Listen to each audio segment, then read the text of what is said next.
Caião, bom dia. Boa tarde agora, né? Mandou de manhã. Cometi um pecado contra mim e contra Deus. Estou profundamente arrependido. Porém, eu não consigo me sentir perdoado. Caio, Hum. como ter certeza do perdão de Deus?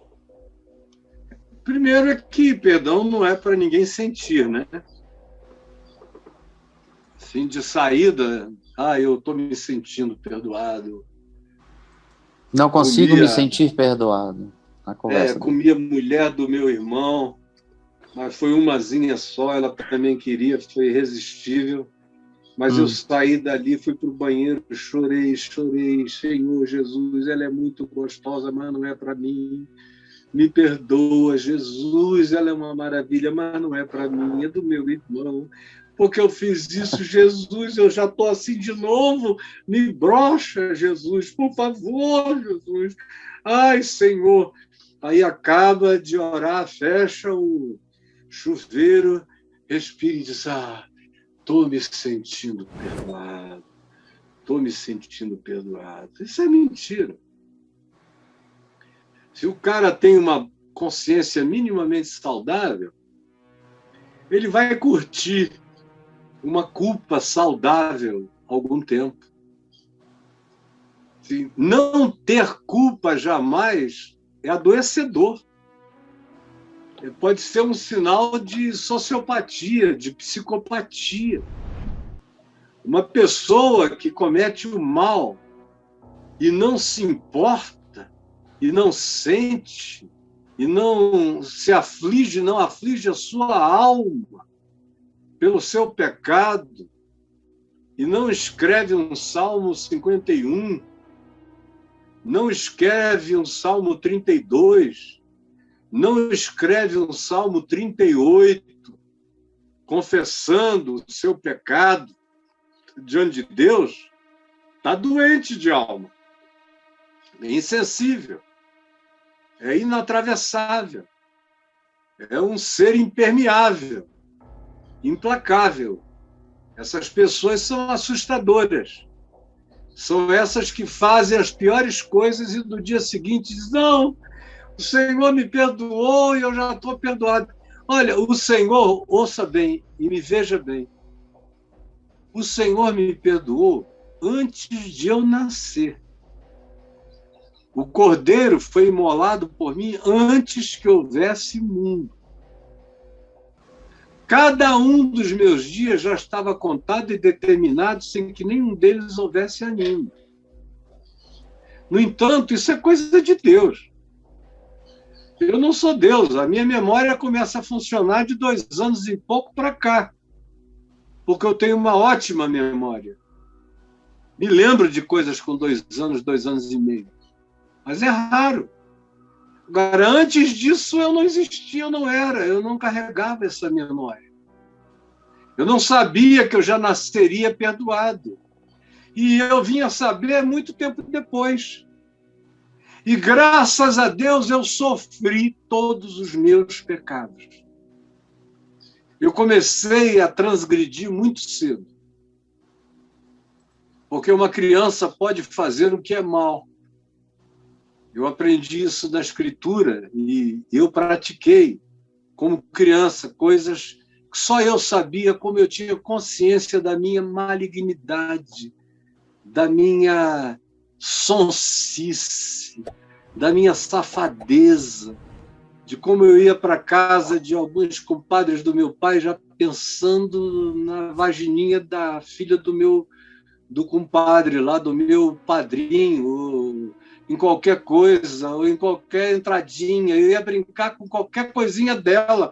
E eu ia safado, já piscava, ela já ia lá para os fundos e a gente brincava até acabar. E eu fui, mas eu saía com aquela angústia de isso não está certo.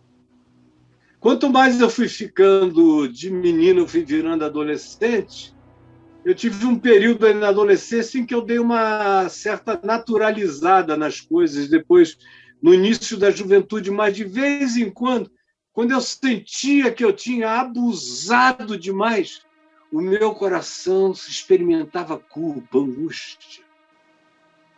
E eu achava que eu era um doente anormal. Eu dizia, meu Deus, por que os meus amigos aparentemente não sentem nada e eu tenho esse mal-estar de ter abusado? Até que eu conhecia Jesus e fiquei sabendo que todos os meus pecados estavam perdoados. Todos. Os passados, os do presente e os do futuro. Conquanto eu soubesse, eu tenha crido nisso de verdade, não foi um sentimento, foi uma convicção que tomou conta de mim, pela palavra e pela promessa de Jesus. Esse foi o meu fundamento, que me pacificou. No entanto, eu continuei pecando, transgredindo coisas menores, outras formas, ou às vezes subjetivas, só pensamentos, emoções, sentimentos. E o coração se angustiava. E eu dizia, Senhor, eu sei que os meus pecados já estão perdoados, mas me perdoa porque eu sou um pecador. Me perdoa porque eu sou um pecador. Eu termino as minhas orações e durante muitos anos eu não terminava nenhuma oração sem dizer, junto com meu pai, que eu aprendi também com o reverendo Antônio Elias, com o perdão dos nossos pecados, amém. Com o perdão dos meus pecados, amém. Porque eu já estou perdoado, mas eu continuo um pecador. E que me lembro todo dia que eu sou um pecador, porque uma das condições para eu crescer em santidade é eu não esquecer quem eu sou. É ser honesto com a minha queda. A honestidade com a minha queda me catapulta para um lugar de santidade quebrantada, humilde, de alguém que não anda baseado em próprios méritos, nem em condições morais e éticas pessoais, mas se pega todo dia com a graça de Deus que me fortalece, que me põe em pé. Então, deixa eu só concluir dizendo isso. Os meus pecados estão todos perdoados, mas eu sinto dor acerca dos meus equívocos. E aí essa dor que é sentimento, ou que às vezes é só uma consciência, quando ela vira uma consciência, ela se transforma em sentimento. Mas na vida da maior parte das pessoas, o sentimento de perdão nunca vem, porque perdão não vem com sentimentos. Muito raramente o perdão nos enche de um sentimento de bem-estar. Na maioria das vezes, a gente tem que crer que já está pago, que já está consumado, que Jesus rasgou, como diz Paulo em Colossenses 2, o escrito de dívida que havia contra nós e que constava de ordenanças, o qual nos era prejudicial. Ele o removeu inteiramente, encravando na cruz, e tendo despojado os principados e potestades, nos deixou livre dos tacões e das opressões deles. Na cruz, eu estou livre. Agora, é saudável que a cada equívoco consciente meu acompanhe uma constatação de culpa, que não tem que dormir em mim, passar dias em mim, porque eu já sei que eu estou perdoado, mas eu não saio dali gargalhento, eu saio dali quebrantado. Eu sei que estou perdoado, mas saio na gravidade da minha consciência, aprofundando mais a minha consciência, para que eu repita cada vez menos, qualquer que seja o nível de transgressão, de erro, de equívoco. Mas isso tudo é um processo.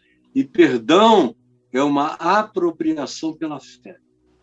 As coisas de Deus não são caracterizadas por sentimento nem por emoção. Quem fica procurando sentimento e emoção como validação de coisas espirituais vai ficar doente psicologicamente, porque não vai experimentar isso, vai achar que não foi perdoado e vai sofrer dessa angústia de culpa a vida inteira. Então, eu não penso em sentimento. Eu constato, eu admito, eu confesso, eu deixo. tudo isso no instante da minha consciência.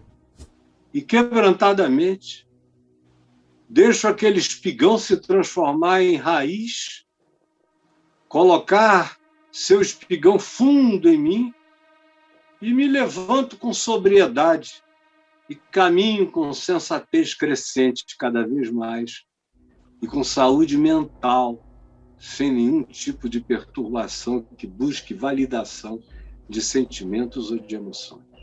Mas e aí, ó, se quiser ler no meu portal, Sentimentos e Emoções, só escrever lá, Sentimentos e Emoções. Você vai ver a quantidade de textos e de vídeos meus falando com você e com milhões de outras pessoas antes de você, aqui no Papo de Graça. Tá bom? Eu digitei as duas palavras, sentimentos, emoções, aqui. 79 ocorrências, Caio. Pois é. Então, dê uma lidinha por aí que vai ser muito bom para todo mundo.